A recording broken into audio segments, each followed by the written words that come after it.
네, 여러분 안녕하십니까? CUK 경계 모듈형 인성교육 무쿠 삶의 의미 강의를 담당하고 있는 윤인선이라고 합니다. 여러분들 이렇게 무쿠라는 강의를 통해서 함께 만나뵙게 될 수 있어서 진심으로 감사드리고 또 환영을 합니다. 제가 오늘 여러분들과 함께 이야기 나눌 강의는요, 바로 삶의 의미라는 강의입니다. 어쩌면 우리가 경계 모듈형 인성교육을 시작하면서 가장 첫 번째 강좌로서 우리 인성교육 전체를 바라보고 한번 여러분들께 화두를 던져드릴 수 있는 그러한 주제가 아닐까라고 생각을 해봅니다. 자, 이제 본격적으로 여러분들과 함께 삶의 의미에 대해서 왜 우리는 지금 이 시점에서 삶의 의미를 고민해야 되며 또 그것들이 왜 필요하고 또 어떻게 우리는 바라봐야 할지에 대해 생각해 보기 전에 한 장의 사진을 같이 보고 이야기를 풀어가 보도록 하겠습니다. 자, 여러분 지금 여기 한 장의 사진이 보이실 거예요. 이 사진을 보고 나서 여러분들 어떤 생각이 드세요? 사실 사진이라고 하기는 조금 그림이죠. 예, 조작이 들어간 사진이란 게 눈에 확 띄실 겁니다. 근데 여러분들 이 할머니가 거울을 바라보고 있는 이 사진, 여러분 거울은 기본적으로 어떠한 기능을 갖고 있을까요? 네, 맞습니다. 나의 모습을 거울에 비치면 나의 모습 그대로가 거울에 반사돼서 보이는 게 거울의 기본 원리입니다. 그런데 여러분 지금 이 사진에서는 어떤가요? 무언가 병원 속 장면인 것 같은데 그 상황에서 할머니는 거울에 자신을 비춰보았는데 자신이 모습이 아니라 어떤 젊은 간호사의 모습이 이 거울 속에 나타나 있습니다. 뭔가 잘못된 것 같지 않나요? 여러분, 그럼 이 병동은 어느 병동일까요? 요양병원일까요? 네, 정신병동의 한 장면을 그리고 있는 그림입니다. 이 할머니는 왜 정신병동에 입원하게 됐으며 어떠한 맥락에서 이 할머니는 정신병을 갖고 있는 분이셨을까요? 우리가 우리 삶을 바라본다는 건 내가 어떻게 살아가고 내가 어떠한 꿈을 꾸며 내가 어떻게 삶을 개척해 나간다는 의미고 그 과정에서 우리는 현재의 나의 모습을 바라보곤 합니다. 하지만 이 할머니는 현재의 자기 모습이 아니라 거울 속에서 과거에 자기가 이루지 못했던 다른 사람들이 시선이나 기대 속에서 이루어지길 바랬지만 그러지 못했던 어린 시절의 미련, 꿈들이 거울 속에 비춰지는 겁니다. 그래서 이 장면, 이 사진은 정신병동을 그리고 있는 하나의 사례로서 여러분들께 말씀드릴 수 있을 것 같습니다.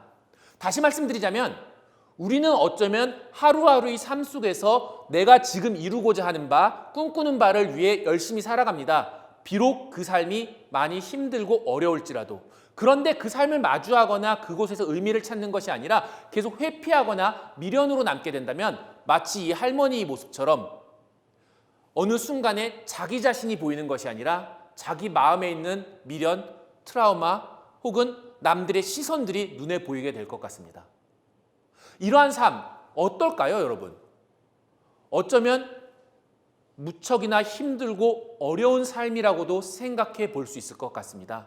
자, 그렇다면 우리는 이 강의에서 마치 이 정신병동에 계셨던 할머니의 모습이 아니라 진정으로 우리가 우리 삶의 모습들, 우리가 살아가는 삶의 이야기들, 그리고 우리 삶의 의미를 마주할 수 있으려면 그리고 우리 모습이나 꿈들, 즉 다른 사람의 시선에 의해서가 아니라 내 스스로가 원했던 내가 바라봤던 삶의 모습들을 마주하기 위해서는 어떠한 모습과 어떠한 자세가 필요할지 한번 생각해 보도록 하겠습니다.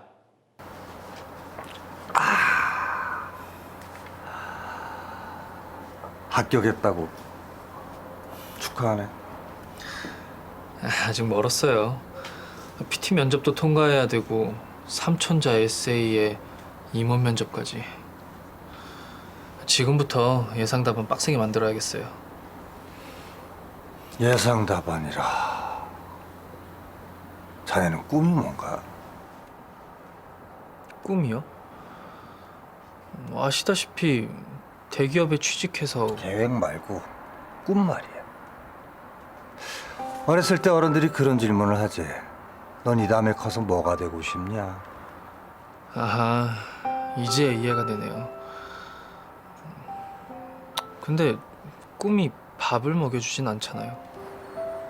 지금 자네한테 필요한 건 밥이 아니야. 죽기 직전에 못 먹은 밥이 생각나겠나, 못 이룬 꿈이 생각나겠나. 선재군, 내 나이쯤 되면 어느 정도 사람이 한눈에 들어오게 된다네. 내 나이라 함은 선재군이 쓸 입사 원서를 읽고 면접을 볼 중역들이지. 그 사람들한테는 선재군이 한눈에 보여. 이 사람이 진짜 열정이 있어서 왔구나, 아니면 돈만 보고 왔구나. 게다가 모두 다 비슷한 학력의 자격증, 자기소개서를 들고 오지. 선재군이라면 누굴 뽑겠나? 예상 답안이란 질문을 먼저 생각하지 않고는 절대 나올 수 없는 답이야. 답을 생각하기 전에 스스로에게 질문부터 먼저 해보는 건 어떻겠나?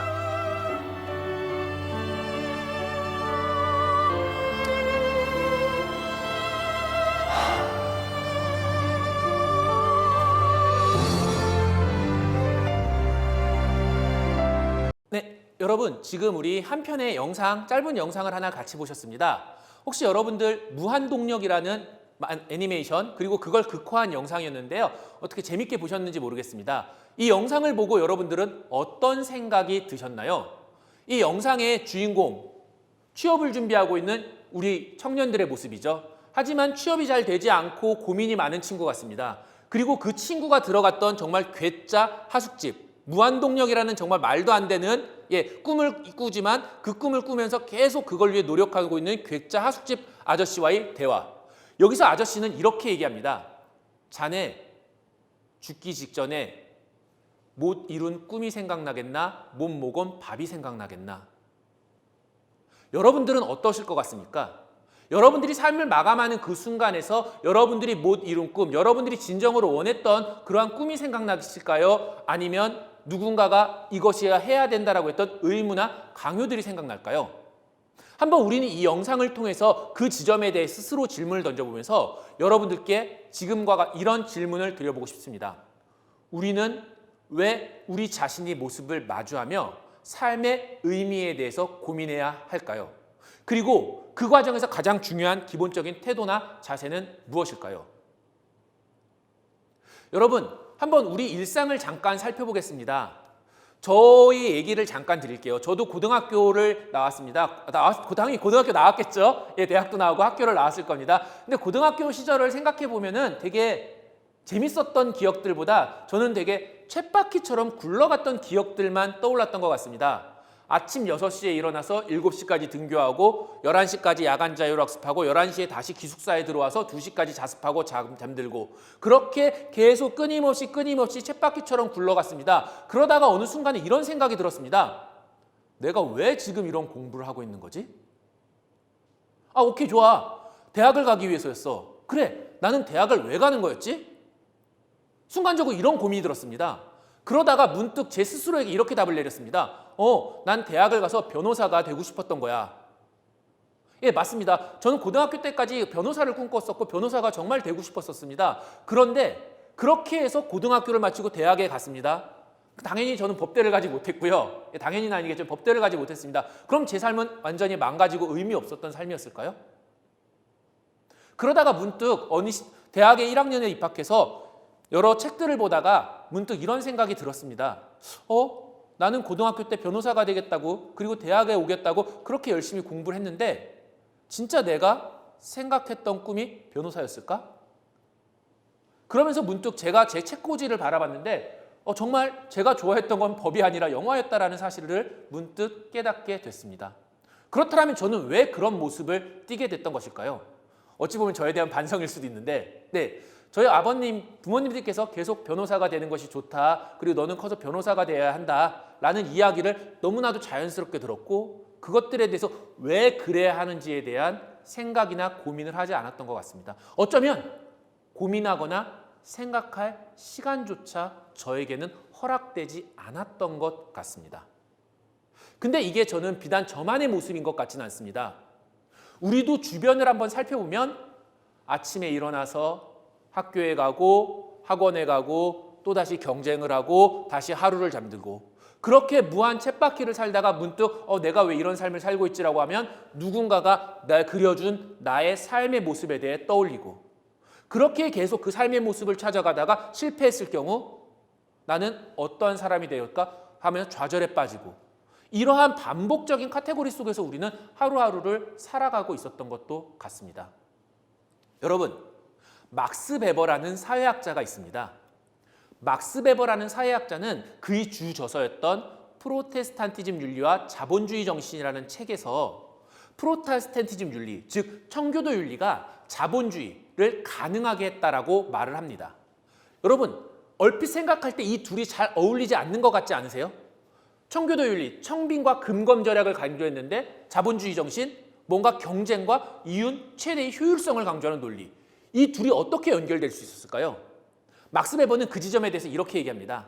당시 사람들은 청교도 윤리를 실천하는 과정에서 천국에 가길 지향했고 또 하나 그 청교도 윤리를 자기가 누구보다 충실하게 수행하고 있었다는 걸 사람들에게 인정받고 싶어 했다고. 그리고 그것을 인정받는 과정에서 내가 다른 사람들보다 더 열심히 청교도 윤리를 실천하고 있다는 걸 증명하기 위해 서로 간에 경쟁을 하게 되었다고. 근검과 청빈을 강조했던 프로테스탄티즘 윤리가 자본주의 정신으로 이어지게 되었다라고 설명을 합니다. 너무 아이러니하고 역설적인 상황이라고 저는 생각됩니다. 청빈하고 검소하게 살지만 그 청빈하고 검소하는 삶 자체가 하나의 목적이 아니라 그걸 누군가에게 보여줘서 천국을 가겠다라는 도구가 돼버리면서 다른 사람들과 경쟁을 하게 되고 증명을 하게 되고 그 증명 과정에서 경쟁을 하게 되고 그것이 정말 어울리지 않았던 자본주의 정신으로 이어지게 됐던 그러한 모순적인 상황들을 말입니다. 어쩌면 막스 베버가 얘기했던 이러한 청교도 윤리와 자본주의 정신의 부분을 우리 삶과도 지금 정말 많은 세기가 지났던 지금 우리 삶과도 다르지 않은 것 같습니다. 내가 진정 지금 하루하루의 삶 속에서 내가 생각했던 나의 삶의 모습이 아니라 그래서 내가 이루고자 했던 꿈이 아니라 어쩌면 누군가에게 인정받고자 하는 꿈, 누군가에게 인정받고자 하는 모습 그리고 그 과정에서 서로 간에 보여줬던 경쟁들 이러한 것이 어쩌면 우리를 끊임없이 삶을 살아가게 하고 있는 것은 아니었을까요? 그러다 보면서 우리는 점점 내 삶에서 추구했던 바가 무엇인지를 잃어가고 내 삶의 의미를 상실했던 것은 아닐까요? 제가 너무 극단적인 경우를 말씀드렸을까요, 여러분? 한번 천천히 우리 하루를 되짚어볼 필요가 있는 것 같습니다. 이러한 모습이 아니라면 정말 다행일 것입니다. 하지만 만약에 이러한 모습을 띠고 있다면 우리는 우리 스스로에게 한 번쯤 질문을 던져볼 필요가 있지 않을까 싶습니다. 바로 나는 진정 내 삶의 의미를 찾아갔던 것일까? 아니면 누군가가 내 삶의 의미를 정해주고 그것을 증명하기 위해 살아갔던 것일까? 불과 몇십 년 전에 얘기했던 막스 베버의 그러한 논리에서 우리는 삶의 의미를 왜 찾아야 하는가에 대해서 분명 생각해 볼 수 있습니다. 누군가가 정해주고 인정받기 위한 삶의 의미는 내가 추구하는 것이 하나의 내 삶의 도구로서 전락해 버립니다. 하지만 그러한 인정과 경쟁이라는 시선에서 벗어나 진정으로 내가 내 삶에 추구하는 그 현실, 그러한 꿈을 내 삶의 도구가 아닌 목적으로서 간주한다면 우리는 그 과정에서 삶의 의미라는 걸 바라볼 수 있으며 비록 그 과정에 실패한다 할지라도 그건 내가 이루지 못한 삶, 의미를 상실한 삶이 아니라 그러한 걸 이루어가는 과정의 삶으로서 생각해 볼 수 있을 것 같습니다. 실제로 여러분들 빅터 프랭클이라는 정신의학자는 우리 삶에 대해서 이렇게 얘기를 합니다. 빅터 프랭클에 따르면 우리가 하루하루의 삶 자체가 자칫 잘못하면 실존적 고난에 빠질 수 있다라고 말을 합니다. 여기서 얘기하는 실존적 고난이란 다른 부분이 아닙니다. 내 삶에 추구했던 의미가 사라지는 그 순간입니다. 다시 말씀드리자면 우리가 우리 삶의 의미를 찾아가고 우리가 꿈꾸는 삶의 도구가 아닌 목적으로서 지향해 가야 하는데 사실 그런다는 게 너무 쉽지 않죠. 누군가의 기대도 있을 수 있고 시선도 있을 수 있고 그러한 과정 속에서 만약 내 삶의 의미를 잃게 된다면 우리 삶은 실존적 좌절이라는 딜레마 상황에 빠지게 된다라고 빅터 프랭클은 이야기합니다. 이러한 부분 속에서 우리는 한번 이러한 질문을 던져볼 수 있을 것 같습니다. 우리는 어떻게 우리 삶의 모습과 의미에 대해 이해할 수 있을까? 사실 이거에 대한 명확한 답을 이 짧은 시간 안에 드리긴 너무나도 어려울 것 같습니다. 또 답을 드린다고 해서 그것들을 알고 있다고 해서 그 우리 삶이 달라지는 것도 아닙니다. 다만 우리는 우리가 알고 있는 그러한 모습들을 끊임없이 실천하고 실수하고 실천하고 실수하는 그러한 반복되는 과정 속에서 조금씩 우리 삶을 나아가게 할 수 있을 것 같습니다. 빅터 프랭클은 이런 말을 합니다. 인간에게 있어서 삶의 의미를 추구하는 건 인간에게 주어진 마지막 자유이다라고 말을 합니다. 우리가 아무리 다른 사람의 시선 속에 살고 있고 혹은 우리 삶 자체가 고난이나 어려움 속에 놓여져 있더라도 그러한 상황 속에서 삶의 의미를 추구하고자 하는 바는 우리에게 주어진 마지막 자유이다. 그리고 그것이 바로 인간을 인간으로서 완성해 줄 수 있다라고 말을 합니다. 여러분, 빅터 프랭클은 이렇게 얘기하면서 우리가 삶을 살아가면서 추구해야 되는 어떠한 상황에 놓였든 그 상황이 고통스러운 상황이든 다른 사람이 시선에 놓여있던 상황이든 내가 뭔가 딜레마를 겪고 있는 상황이든 그러한 각각 상황 속에서 우리가 세 가지 가치를 추구할 수 있다라고 말을 합니다. 첫 번째는 경험 가치, 두 번째는 태도 가치, 세 번째는 창조 가치입니다. 이때 빅터 프랭클이 얘기했던 태도 가치라는 건 어떠한 상황 속에서도 내가 그 상황에 어떠한 태도를 취하느냐에 대한 자유를 이야기합니다. 그래서 내가 비록 사람들이 시선 속에 놓여있고 눈치를 많이 봐야 하고 또 내 삶의 의미를 추구하기가 어려운 상황일지라도 그 상황 속에서 내가 어떠한 태도를 가지고 상황에 임하느냐, 그것이 어쩌면 그 상황 속에서 내가 추구할 수 있는 삶의 의미를 가능하게 해준다라고 말을 합니다. 다음으로 창조 가치입니다. 창조 가치는 빅터 프랭클에 따르면 창조 가치는 우리가 살아가는 그 상황 속에서 비록 삶의 의미를 놓칠 수도 있고 실존적 좌절의 상황 속에서 빠질 수도 있을지라도 그럼에도 불구하고 우리는 그 상황 속에서 나름의 의미를 혹은 창조적인 무언가를 만들어낼 수 있는 가치고 자유라고 말을 합니다. 세 번째로 경험 가치를 얘기합니다.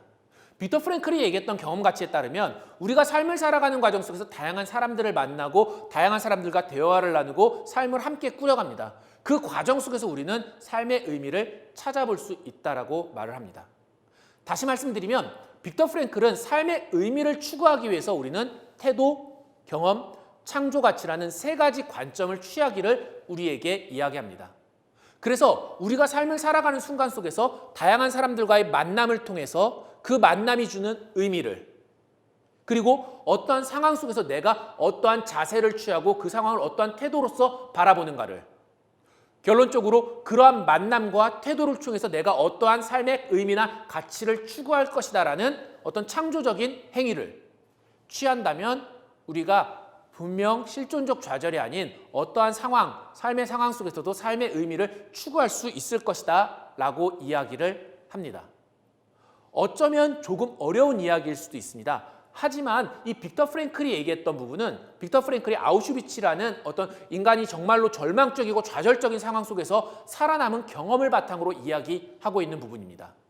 다시 말씀드리자면 삶의 의미가 아무것도 없고 감옥이라는 곳에서 그냥 하루하루 살아가는 것, 목숨이 붙어있는 것만을 다행으로 여기는 그 시점 속에서 그 사람이 실제로 내가 삶의 의미를 어떻게 추구했으며 또 주변 사람들을 관찰하면서 그런 상황 속에서도 자신의 삶을 정말 활기차게 자신의 삶을 의미 있게 추구해갔던 사람들의 태도나 이러한 모습을 통해서 보여줬던 하나의 모습이라고 할 수 있습니다.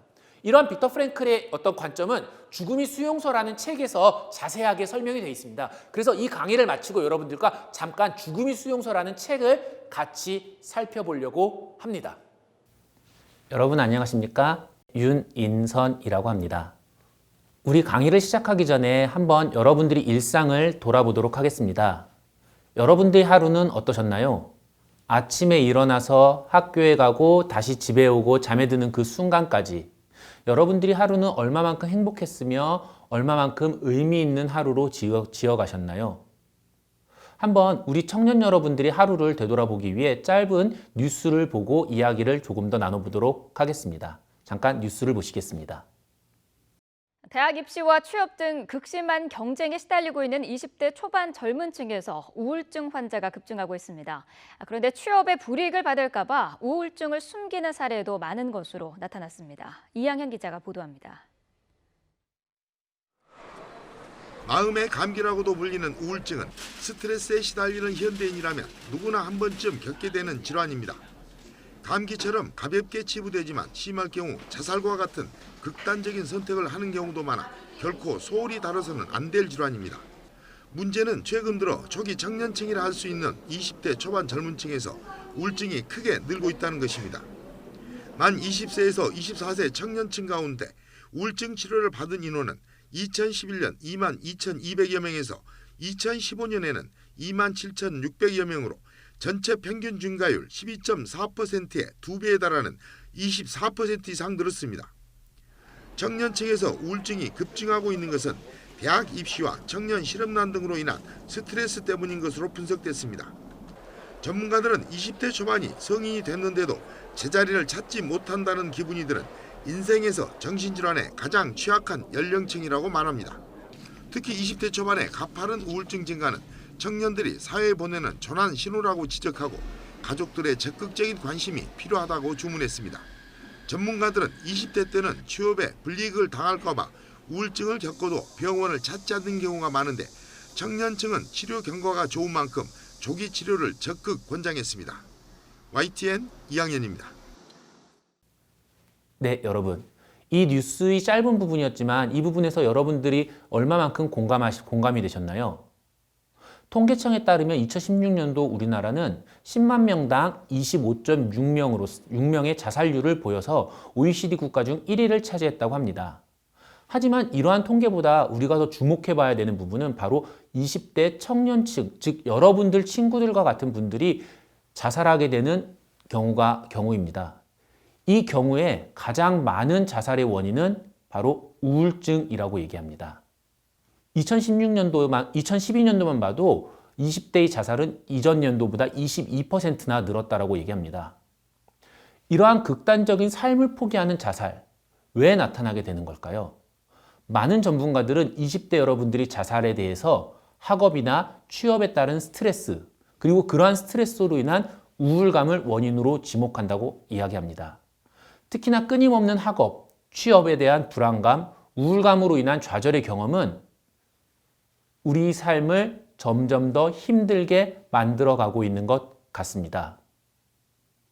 이러한 경쟁과 자존감이 떨어지는 상황, 우울증과 같이 우리가 살아가야 하는 힘, 삶의 의미를 상실한 이 시점에서 우리는 과연 우리의 모습을 어떻게 생각해 봐야 할까요? 바로 이러한 질문에 대해서 이제 여러분들과 고민해 보려고 합니다. 그러한 고민은 우리는 한 권의 책 속에서 생각해 보도록 하겠습니다. 바로 제가 지금 여러분께 소개해 드리는 이 책, 빅터 프랭클의 죽음의 수용소라는 책입니다. 이 죽음의 수용소에서라는 책은 빅터 프랭클이라는 정신과 의사가 아우슈비츠를 경험하고 난 후에 기록을 적고 있는 책입니다. 과연 이 책에서 우리는 어떻게 우리 삶의 의미를 생각해 볼 수가 있을까요? 이 책에 본격적으로 넘어가기 전에 여러분들께 빅터 프랭클이라는 사람에 대해서 간단하게 소개해 드리겠습니다. 빅터 프랭클은 1905년 오스트리아 빈에서 태어났습니다. 그리고 프로이트, 아들러와 함께 정신의학을 연구한 학자로서 유명합니다. 하지만 프로이트나 아들러와는 다르게 빅터 프랭클은 로고테라피라는 정신의학을 만들어냈습니다. 그리고 로고테라피를 통해서 빅터 프랭클은 우리에게 삶의 의미를 찾아야 한다라고 이야기합니다. 과연 빅터 프랭클은 왜 로고테라피라는 걸 통해서 삶의 의미에 대해 이야기했으며 이 책을 어떠한 방식으로 서술했을까요? 그러기 위해서 우리는 빅터 프랭클이 이 책을 쓰게 됐던 바로 가장 중요한 부분에 주목해 볼 필요가 있습니다. 바로 빅터 프랭클은 홀로코스터의 생존자였다는 사실입니다. 여러분, 저는 사실 전쟁을 경험해보지 않았고 어떤 수용소나 이런 곳에 갇혀본 적이 없습니다. 그렇기 때문에 홀로코스터가 얼마만큼 힘든 상황이었는지 추측해 볼 뿐입니다. 하지만 그 추측만으로도 영화나 다양한 대중매체를 통해서 바라보는 추측만으로도 우리는 홀로코스터가 얼마만큼 힘들고 인간이 실존이, 인간성이 무너지는 상황인지 쉽게 이해할 수 있습니다. 그런 곳에서 살아남았던 빅터 프랭클, 그리고 그곳에 대한 기록을 담고 있는 이 책 죽음의 수용소에서 과연 우리는 이곳에서 어떠한 삶의 의미에 대한 실마리를 얻을 수 있을까요? 빅터 프랭클의 로고테라피라는 책을 보면 이러한 얘기가 나옵니다. 한 포로가 있었습니다. 그 사람은 3월 30일에 전쟁이 끝날 거라고 철석같이 믿고 있었습니다. 그래서 사람들에게 이렇게 얘기합니다. 야, 우리 곧 3월 30일에 전쟁이 끝날 거야. 모두가 놀라서 이야기합니다. 왜? 누가 그래? 내가 꿈에서 하느님의 예언을 들었거든. 모든 사람들은 비웃습니다.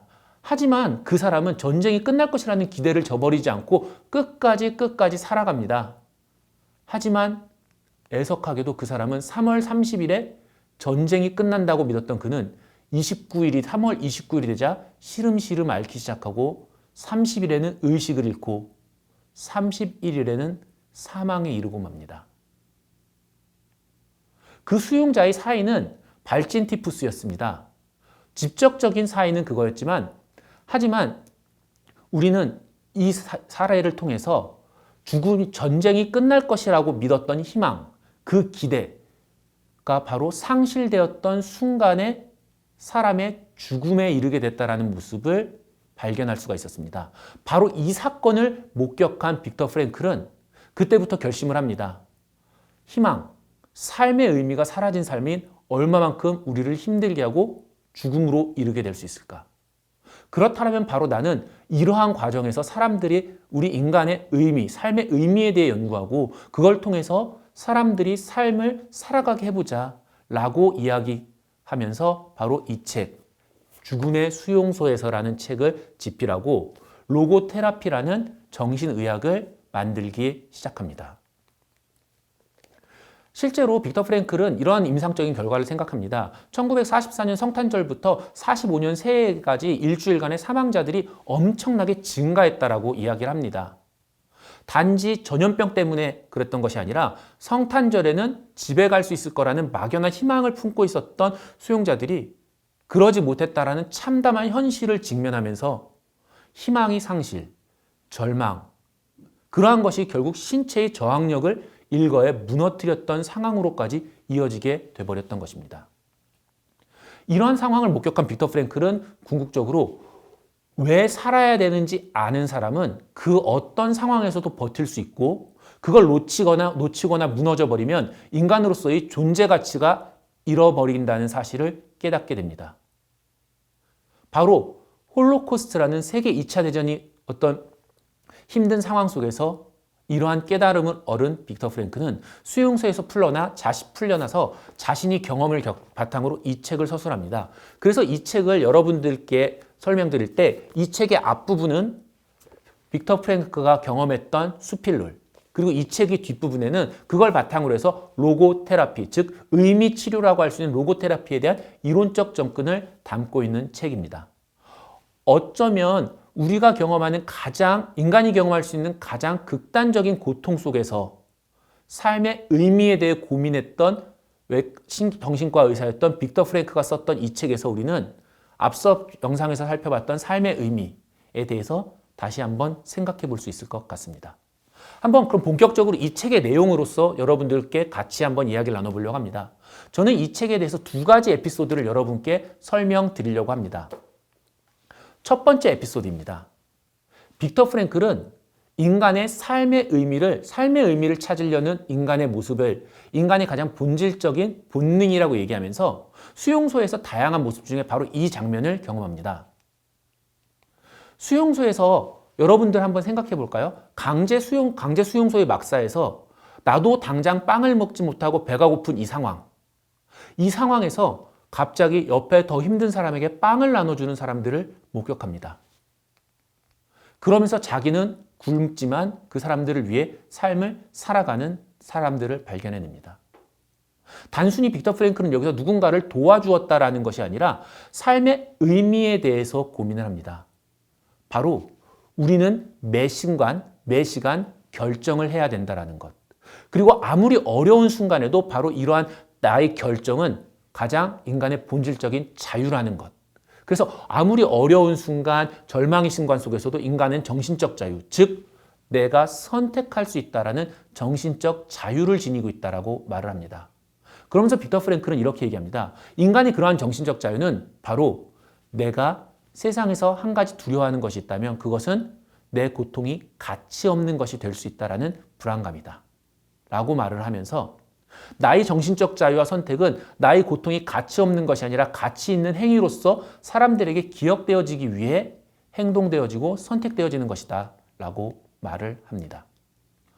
어쩌면 우리는 아무것도 할 수 없는 상황, 아무것도 할 수 없는 어려운 상황 속에서 나는 내 삶은 끝났어. 내 삶에 대해서 더 이상 내가 할 수 있는 것은 없어 라고 생각하지만 그 순간에서도 우리는 내가 순간을 삶을 내려놓아야 되느냐 아니면 그 안에서 의미를 찾아야 하느냐를 선택할 수 있는 정신적 자유가 있다라고 이 책에서 빅터 프랭클은 이야기합니다. 즉 절망할 것이냐 다시 삶의 희망을 찾을 것이냐 바로 이러한 것을 선택할 수 있는 인간의 자유에 대해서 이 책은 이야기합니다. 다음으로 이 책에서 여러분들께 소개시켜드릴 두 번째 에피소드는 집행유예 망상에 대한 것입니다. 집행유예 망상에 대한 에피소드는 앞부분에서 살펴봤던 얘기와 많은 부분 동일합니다. 수용소에 들어왔던 많은 사람들은 곧 자기가 언젠가는 수용소를 벗어날 것이다라는 희망을 가지고 있다고 얘기합니다. 그리고 그 희망 속에서 자기 나름대로 역할을 수행하고 많은 일들을 한다라고 말합니다. 하지만 그 희망을 놓는 순간 그 삶은 무너지고 궁극적으로 자살을 하게 되는 모습을 빅터 프랭클은 이 죽음의 수용소라는 책에서 목도합니다. 이러한 두 과정 속에서 빅터 프랭클은 인간에게 있어서 아무리 어려운 상황 속에서도 희망의 의미와 그 희망을 통해서 자기 삶의 의미를 채워가야 되는 필요성에 대해 이야기합니다. 지금 제가 이 책의 많은 에피소드 중 두 가지 에피소드, 즉 인간의 정신적 자유와 희망의 중요성이라는 에피소드에 대해 설명드렸지만 사실은 이 두 가지 에피소드가 이 책 전체를 지배하는 하나의 톤이라고 생각해 볼 수 있습니다. 다시 말씀드리자면 인간은 누구나 아무리 어려운 상황 속에서도 내가 희망을 가지고 삶의 의미를 꾸려갈 수 있는 정신적 자유를 갖고 있다라고 말을 합니다. 그리고 그런 삶이야말로 비로소 우울감이나 좌절이 아니라 그 삶 속에서 삶을 이어갈 수 있는 모습으로서 이야기를 합니다. 다시 이제 여러분들이 삶으로 잠깐 돌아오도록 하겠습니다. 어쩌면 우리는 어린 시절부터 너무나도 경쟁에 익숙했던 것 같습니다. 다른 사람들보다 조금 더 열심히 해야 되고 경쟁해야 되고 누군가에게 인정을 받아야 되고 저 역시도 마찬가지입니다. 그러한 삶 속에서 어쩌면 우리는 내가 이 삶을 왜 살고 있는지 내 삶은 어떠한 희망을 따라가고 있는지에 대해서 놓치고 있었던 것은 아닐까요? 그리고 그러한 과정 속에서 내가 실패했을 때 내 삶은 마치 끝난 것처럼 생각을 하곤 합니다. 저 역시도 그랬습니다. 하지만 우리는 이 빅터 프랭클의 죽음의 수용소라는 책에서 그러한 상황 속에서도 우리는 또 다른 삶의 의미를 찾기 위해 몸부림칠 수 있는 정신적 자유를 가지고 있으며 그 속에서 또 다른 삶의 희망을 찾아볼 수 있지 않을까요? 어쩌면 우리는 빅터 프랭클이 경험했던 극단적인 상황, 죽음의 수용소라는 극단적인 상황은 우리 삶에 직접적으로 다가올 경우는 많지 않을 것 같습니다. 하지만 그럼에도 불구하고 우리는 이 책을 통해서 내 삶에서 정신적인 자유, 그리고 그 정신적인 자유를 통해 희망을 꾸려가는 과정, 그리고 그 둘의 만남으로서 삶의 의미를 찾아갈 수 있는 모습에 대해서 얼마든지 이해해 볼 수 있습니다. 자, 그럼 잠시 빅터 프랭클이 죽음의 수용소에서 나오는 한 구절을 우리 살펴보도록 하겠습니다. 여러분, 죽음의 수용소, 아우슈비츠, 홀로코스터 생각만 해도 끔찍한 공간이었을 것 같습니다. 그곳에서 아름다움이라는 게 존재했을까요? 빅터 프랭클은 그곳에서 과연 아름다움이라는 것에 대해서 어떻게 이야기하는지 잠깐 살펴보겠습니다. 나는 상상 속에서 버스를 탔고 열쇠로 내가 살고 있는 아파트의 문을 열었다. 걸려오는 전화를 받고 전등을 켰다. 우리 생각은 대개 이런 자질구레한 일들에 집중되어 있었고 이러한 기억들이 때로 우리 마음을 감동시켜 눈물을 흘리게 했다. 이런 사람들의 모습이 모여 어느 날 수용소에서 멀리 보이는 풍경에 아름다움을 느꼈다. 그리고 사람들은 눈물을 흘리기 시작했다. 이렇게 서술하면서 빅터 프랭클은 마지막에 이렇게 얘기합니다. 세상이 이렇게 아름다울 수 있다니. 죽음이 수용소라는 그곳이 아름다울 수 있을까요? 어쩌면 빅터 프랭클은 그곳을 이렇게 아름답다고 이야기할 수 있었던 이유는 아무리 고통스러운 순간, 절망의 순간에서도 자기 일상적인 삶을 상상하고 그 상상했던 삶들을 잊지 않기 위해 노력하고 그 노력을 통해서 삶의 의미를 찾아가려 했던 것 같습니다. 그 얘기는 다시 말씀드리자면 삶에 대해서 내가 희망을 놓지 않고 나의 일상에 대해서 끊임없이 상상하고자 하는 정신적 자유를 포기하지 않았던 것입니다. 그리고 이렇게 포기하지 않았던 정신적 자유야말로 아무리 고통스러운 상황이라 할지라도 세상을 아름답게 보일 수 있게 만들었던 아주 중요한 삶의 방식이라고 할 수 있을 것 같습니다. 빅터 프랭클은 수용소에서 바로 아무리 고통스러운 순간에서도 이러한 정신적 자유를 생각했던 것입니다. 자, 이제 이 책에 대한 소개를 마무리하면서 여러분들께 빅터 프랭클이 가장 많이 인용하는 니체의 한 구절을 말씀드리도록 하겠습니다. 바로 빅터 프랭클은 니체의 이 구절을 죽음이 수용소라는 책에서 자주 인용을 합니다. 왜 살아야 하는지 아는 사람은 그 어떤 상황도 견딜 수 있다. 어쩌면 지금까지 설명했던 부분과 일맥상통하는 얘기라고 생각해 볼 수 있습니다. 즉, 우리가 지금 이런 좌절의 상황, 힘든 상황, 경쟁의 상황, 우울의 상황 속에서도 그럼에도 불구하고 우리가 희망을 갖고 왜 살아야 하는지에 대해서 끊임없이 고민하고 정신적인 선택의 자유를 부린다면 그 상황을 견뎌낼 수 있을 것이다 라고 얘기합니다. 자, 이제 이 강의를 마무리하면서 여러분들께 니체의 마지막 구절을 조금 수정해서 제 나름대로 이 책에 대한 소회를 말씀드리겠습니다. 아까 말씀드렸듯이 니체는 왜 살아야 하는지 아는 사람은 어떤 상황도 견딜 수 있다고 말했습니다. 저는 이걸 이렇게 해석하면서 마무리하도록 하겠습니다. 왜 살아야 하는지 고민할 수 있는 자유를 가진 사람은 그 고민이 순간에 삶의 가치를 얻을 수 있다. 이 책을 읽으면서 여러분들이 현재 삶에서 희망, 그리고 지금 삶을 고난의 삶을 넘어서 여러분들이 새로운 삶을 선택하고 그 선택한 삶 속에서 삶의 의미를 찾을 수 있는 가능성에 대해 고민해 보시길 바랍니다. 감사합니다. 네, 여러분 어떻게 빅터 프랭클의 죽음의 수용소라는 책에 대해서 간단한 소개 제가 해드렸는데 재밌게 보셨나요? 한번 여러분들 읽고 싶다는 생각이 드시나요 혹시? 저는 여러분들께 꼭 추천해드리고 싶습니다. 빅터 프랭클의 죽음의 수용소라는 책을. 제가 그 영상 안에서도 설명드리긴 했지만 빅터 프랭클이 죽음의 수용소에서라는 책은 실제 경험을 바탕으로 쓰여진 책입니다. 그리고 또 그 책 속에서 나왔던 얘기들은 우리 인간의 어떤 모습들, 실존적 좌절에 빠지지 않고 삶의 의미를 찾기 위해 몸부림치는 과정 하나하나를 너무나도 생동감 있고 생생하게 담고 있습니다.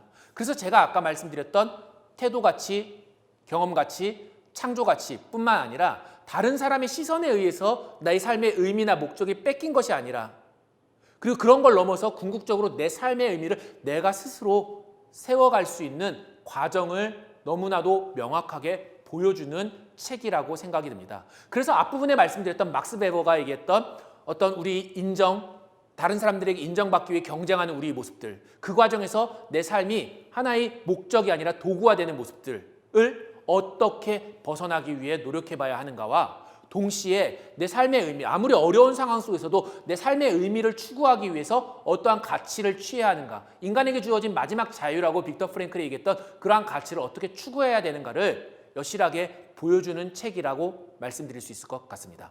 자, 그럼 이제 강의를 마무리하면서 여러분들께 한번 김동명 감독의 거짓말이라는 영화의 한 장면을 보고 여러분들께 강의를 마무리하도록 하겠습니다.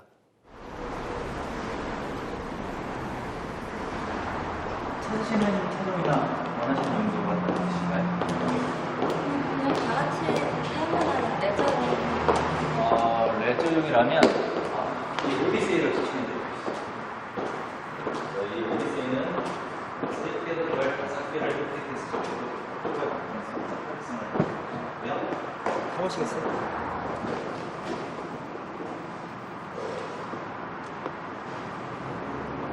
차체가 낮고 폭이 넓기 때문에 도로 코너 주행에서 최고의 안정성을 보장합니다.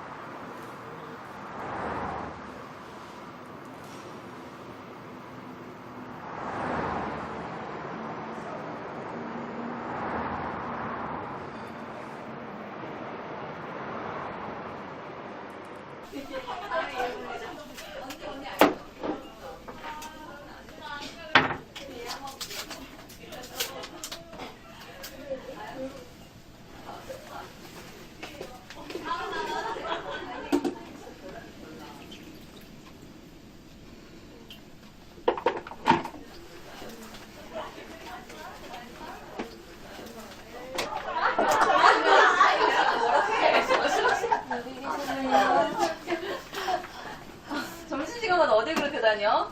또 애 만났어? 결혼 준비하느라고 죄송해요. 우와, 결혼?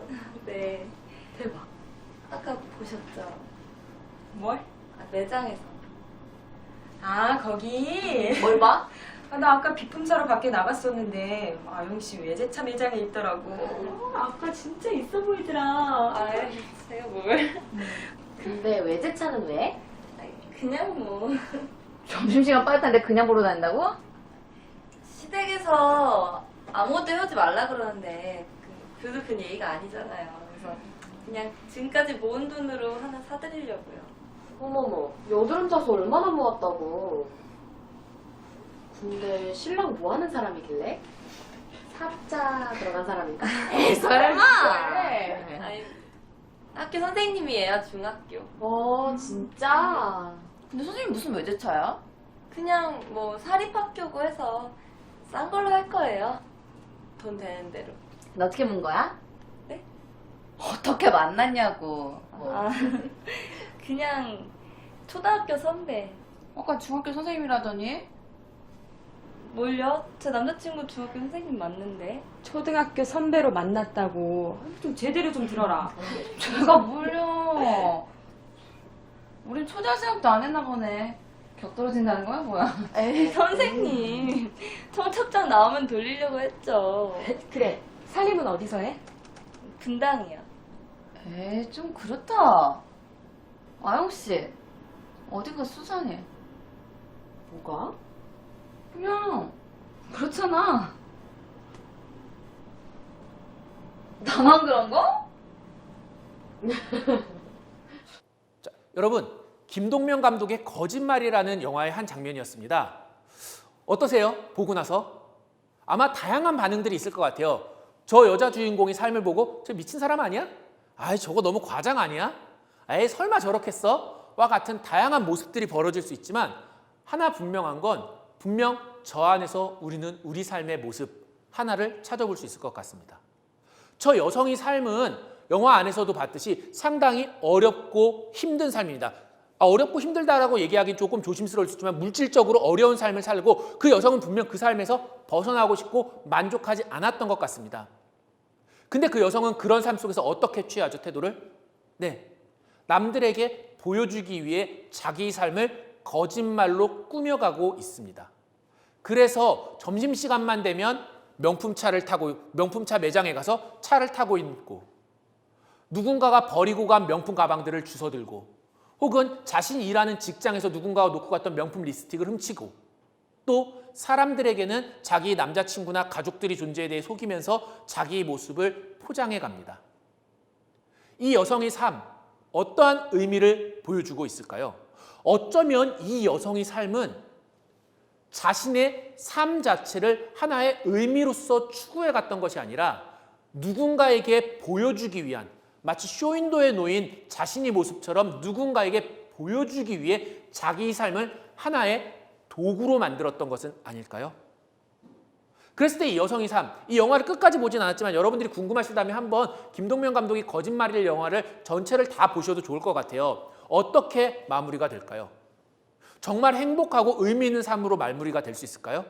어쩌면 누군가의 시선에 사로잡힌 삶이다 보니 그 삶은 또 다른 시선에 사로잡히기 위한 노력, 시선에 사로잡히는 과정의 연쇄를 보여주면서 결국 자기 삶에서 자기를 지워버리게 되는 것 같습니다. 누군가가 이렇게 얘기를 하죠. 우리 삶은 한 편의 영화와 같다고. 네, 한 편의 영화와 같다면 그 영화 속 주인공은 바로 내가 되어야 하는데 마치 내 영화 속에서 내가 주인공이 아니라 단역 배우조차 되지 못하는 그러한 모습을 이 영화 안에서는 보여주는 것 같습니다. 아마 혹자는 이렇게 얘기할 겁니다. 이 여성이 이렇게밖에 살 수밖에 없었을 거야. 왜 그러냐면 이 여성은 자신이 가난한 삶이나 누구에게 보여주기 싫어했던 그 삶을 숨기고 싶었고 그 삶에서 벗어나기 위해 노력했던 거거든. 근데 그 노력을 하는데 사회가 도와주지 않았던 거 아니야? 라고 이야기할 수도 있을 것 같습니다. 네, 분명 그러한 부분도 있습니다. 하지만 이 여성의 삶에서 제가 여러분들께 궁극적으로 말씀드리고 싶었던 가장 중요한 화두는 과연 이 여성은 자신이 삶 속에서 빅터 프랭클이 얘기했던 세 가지 가치들을 추구했느냐, 혹은 그런 것들을 추구하지 않고 그냥 단순히 보여주기만을 위한 삶을 찾아갔느냐라는 지점입니다. 그리고 그 과정 속에서 내 삶의 의미가 무엇인지에 대해 진지하게 고민을 했느냐, 아니면 그러한 고민 없이 사람들에게 보여주는 것만을 최고의 목표로 삼았느냐라는 질문입니다. 자, 이제 강의를 마무리하면서 여러분들께 마지막으로 여쭤보고 싶습니다. 여러분들이 삶에서 진정으로 추구하고 싶은 삶의 의미는 무엇인가요? 그리고 그 삶의 의미를 여러분들은 어떻게 획득하게 혹은 어떻게 고민해서 세우게 되셨나요? 누군가의 시선을 통해서 어쩔 수 없이, 아니 고민하지 않고 만들어진 모습이었나요? 아니면 정말 여러분들이 삶 속에서의 고민과 치열한 고민의 과정을 통해서 만들게 된 부분이셨나요? 이 지점에 대해서 우리가 스스로 고민해보는 그 순간이 어쩌면 여러분들이 인간학이라는 맥락 안에서 삶의 의미, 삶의 가치를 고민하고 탐구하는 시작점이 될 것 같습니다. 자, 여러분, 첫 번째 보여드렸던 다시 사진을 보시겠습니다. 정신병동에 있던 할머니의 사진입니다. 이제 여러분들이 이 강의를 마치고 한번 화장실에 들어가셔서 아니면 화장대에 있는 거울을 봐주세요. 어떠한 모습이 보이시나요? 누군가가 바랬던, 누군가가 살아가야 한다고 했던 모습이, 자기 모습이 보이시나요? 마치 이 할머니처럼? 아니면 진짜 여러분들의 삶의 모습이 보이시나요?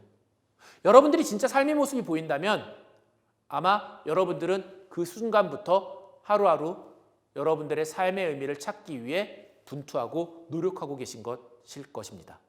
그리고 그러한 삶의 모습에 대한 고민이 빅터 프랭클이 얘기했던 죽음의 수용소 속에서 살아남은 사람들의 이야기, 그리고 그걸 통해서 삶을 더 가치 있게 나답게 살아갈 수 있는 하나의 과정일 것이다 라고 생각해 볼 수 있을 것 같습니다.